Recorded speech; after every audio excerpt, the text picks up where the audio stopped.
Welcome to Just Asia, AHRC TV's weekly human rights program. These are the headlines. International Women's Day. Women's rights in Indonesia, 17 years after Suharto. Changes in mindset needed to improve women's rights in Pakistan. A new law in Bangladesh allowing girls to be married off before 18. A Kerala priest arrested for rape. A Shia community in Indonesia forcibly relocated. And urgent appeals from Sri Lanka, Indonesia, and Pakistan. Welcome to AHRC TV's Just Asia. I'm Jessica Fernando.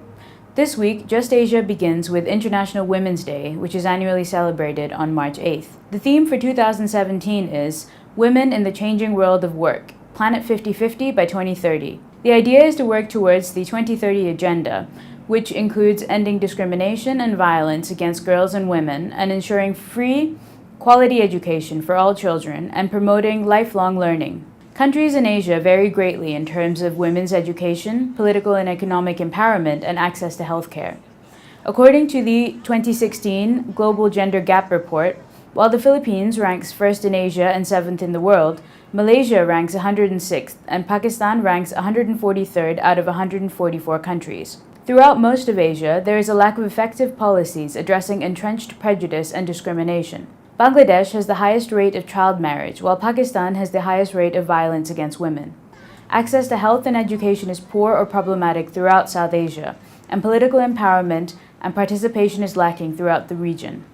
The dysfunctional legal systems there also prevent citizens from accessing their rights. Prominent Hong Kong journalist and politician Emily Lau shares her message on International Women's Day regarding the situation and challenges facing women in Asia. Lau is the first woman to be the chairperson of Hong Kong's Democratic Party, and in 1991 became the first woman to be directly elected to the Legislative Council. Here in Hong Kong, many people say that women have actually made great achievement. And I guess in terms of the rights we enjoy, maybe we are better off than the people in mainland China and in many parts of Asia. But still, women are, trying very hard to crack the glass ceiling. If you look at the top echelon of the government, of the civil service, and of the business sector, it's still dominated by men. So we really have a lot more work to do, because I always believe that women are just as smart as men. So in the decision-making circles, whether it is in politics or in business or in university or anywhere else, half of the decision makers should be men and half women. But unfortunately, it's not the case. And even if we look around Asia, women still are not doing too well. And not too long ago, I traveled to Burma and I met Aung San Suu Kyi. And then, of course, we saw that her party won the general election. And there were many new members of parliament. We went as part of the UN development program in taking part in an induction course for the new MPs. So there was full of hope and optimism. But now, people are very upset and angry because there are so many human rights violations in Burma. And Aung San Suu Kyi has turned a blind eye. And some people even say that they should take away her Nobel Peace Prize. So I certainly hope the lady would come out with her courage and to speak for the downtrodden. And what we need in Asia and elsewhere are women who would, through elections, get their rightful place in political office or in big business. They take part in the running of the place. And I'm quite certain if women are given a fair chance, because their way of dealing with problems, not necessarily smarter or better than men, but they have a different perception. So if you have women as well as men making decisions together, arguing, coming to a consensus, I think many of our problems could be better resolved. It's so sad that for so many years, women have been denied a place in top echelon. And now it's up to us, not just women, but the men as well, to help to ensure that we have equal opportunity.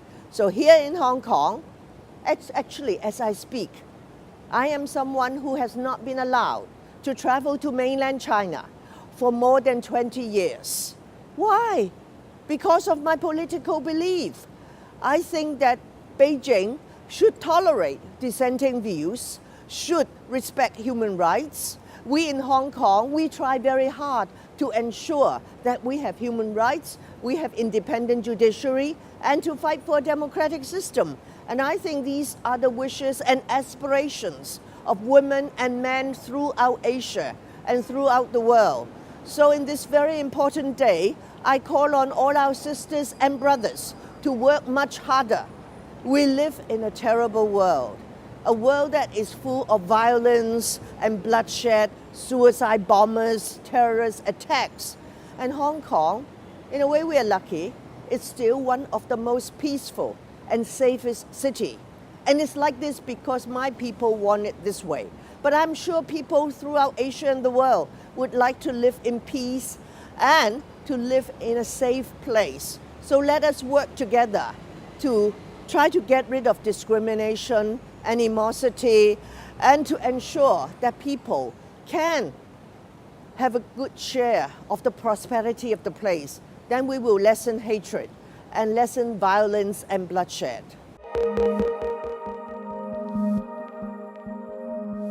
In Indonesia, despite 17 years of political reform after Suharto, women are still frequently subjected to violence, discrimination, sexual harassment, and human trafficking. Indonesia also has more than 300 discriminatory laws and regulations that are used against women, such as aspects of Sharia Law in Aceh province, the Anti-Pornography law, and various restrictions on women's mobility and clothing. Discriminatory regulations have been increasing in the past few years.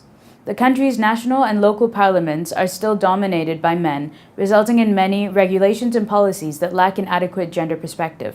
Similarly, Indonesia's political parties have not provided enough opportunities and space for women to actively participate in the political arena. Concerned with these issues, women's rights defenders have worked hard to bring human rights and gender perspectives into the mainstream over the last 10 years. One of their achievements is the regulation that a minimum of 30% of parliamentarians should be women.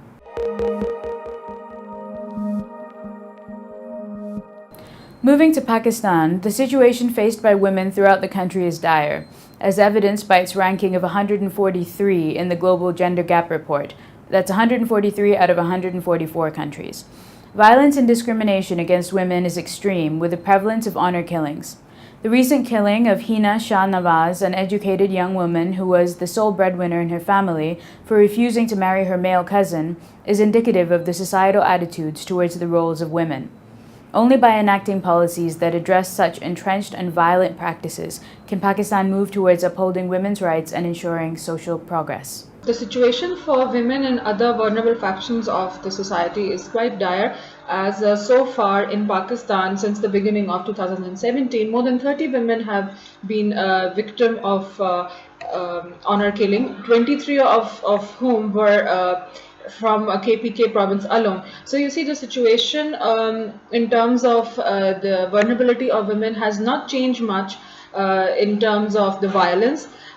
Despite the fact there are a plethora of laws that have been enacted that have even criminalized honor killing, but we find that it shows no sign of cessation anytime soon because of the patriarchal mindset. The thing that the state policymakers seems to have not been able to grasp is that mere policy making or mere amendment in the rules, regulations, and laws will not change the mindset. What we need to work on being activists and being policymakers or being from the state stakeholders is that we need to work on the patriarchal mindset, particularly of the male members of the society, because it is through them that women tend to get most of the support from in a culture like ours. So my message to all the women out there is to be bold and be strong for yourself and for your children. And I wish all of you a very happy Women's Day. In Bangladesh, a new law allows girls to be married off before the age of 18 in special circumstances. The Child Marriage Restraint Bill 2017 was passed by Parliament on Monday and is being severely condemned by human rights groups. Human Rights Watch has called the law a devastating step backwards for the fight against child marriage. Bangladesh has the highest rate of child marriage in Asia, with 52% of girls married by 18. The new law does not define the special circumstances or best interests that would allow parents and guardians to get court approval to marry off girls under 18. Rights groups are concerned that the law could lead to rape victims or pregnant minors being married off to their abusers.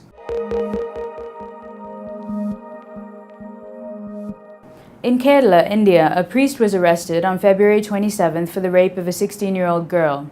The girl became pregnant after she was raped and delivered the baby in January. The priest allegedly tried to cover up the incident. On March 5th, the Kerala police booked 8 persons, including 5 nuns, for covering up the rape, and it was reported that all the accused will be charged under the POSCO Act, the Protection of Children from Sexual Offences Act 2012. The girls shared the incident with Childline, a helpline for children in distress, which tipped off officials, leading to the priest's arrest. In Indonesia, a Shia community from Sampang, Madura Island, East Java province, have been living in public flats since they were forcibly evicted and had their homes demolished by vigilante groups in 2012. They live without jobs, relying on a meager government allowance for their food and daily needs. Neither the East Java authorities nor the central government have shown a willingness to resolve the situation or to prosecute the vigilante groups and the negligent police officers. The Shia community's homes were burned in an attack on 26 August 2012. Some community members were killed and many suffered serious injuries. Earlier, Shia community leader Mr. Tajul Muluk was charged with blasphemy and imprisoned for 2 years. Instead of guaranteeing the Shia community's return to their homes, the government is forcing them to relocate without consultations. Just Asia speaks to Shia leader Tajul Muluk for details. Kondisi anak-anak ya sekarang ada yang sakit juga, ada kena DBD karena kurangnya kurangnya kebersihan itu di sana, karena memang tidak ada ya pemerintah hanya sebatas memberikan jadwal itu saja, selain dari itu enggak ada. Misalnya seperti masalah kesehatan itu tidak ada, masalah kesehatan enggak ada.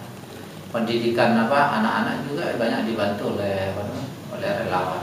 Walaupun sekarang ada sih memang sekolah darurat di sana. Sampai saat ini belum ada yang ngomong langsung ke saya gitu masalah penyelesaian seperti apa bentuknya yang mereka tawarkan. Cuman sempat kemarin saya dengan Mas Joya pergi ke Kesbang. Jadi memang ada sebagian itu yang punya ide mau direlokasi gitu di sekitar Suharto seperti itu, cuman tidak ditempatkan di satu tempat seperti itu. Kan ya kami tetap harus pulang lah, karena masalahnya bukan hanya masalah tempat, tapi ini masalah demi mempertahankan konstitusi negara dan juga untuk supaya ini tidak menjadi presiden buruk untuk daerah-daerah yang lain.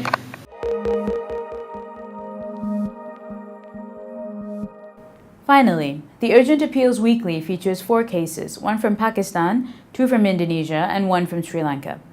In Pakistani Kashmir, journalist Mohammad Rafiq Khawaja was arrested and tortured in a private detention center. He is the first person in the state to be charged under the new anti-terrorism law. In Indonesia, local authorities in Depok City, West Java, forcibly sealed off an Ahmadiyya mosque. The government issued a controversial decision to permanently prohibit any Ahmadiyya activity in the mosque.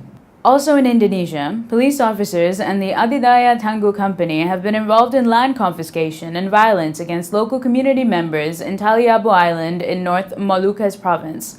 Many community members were detained by the police, and the authorities have been reluctant to investigate any alleged police abuse. In Sri Lanka, a group of police officers forcefully entered the home of Prasanka Fernando without any warrant. They verbally abused Prasanka and his wife and dragged Prasanka outside without explaining the charges against him. Although Prasanka has made written complaints about this, no investigation has been carried out.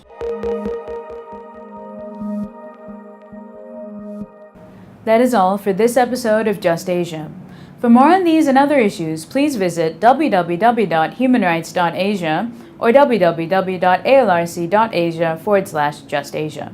Thank you for watching and see you next week.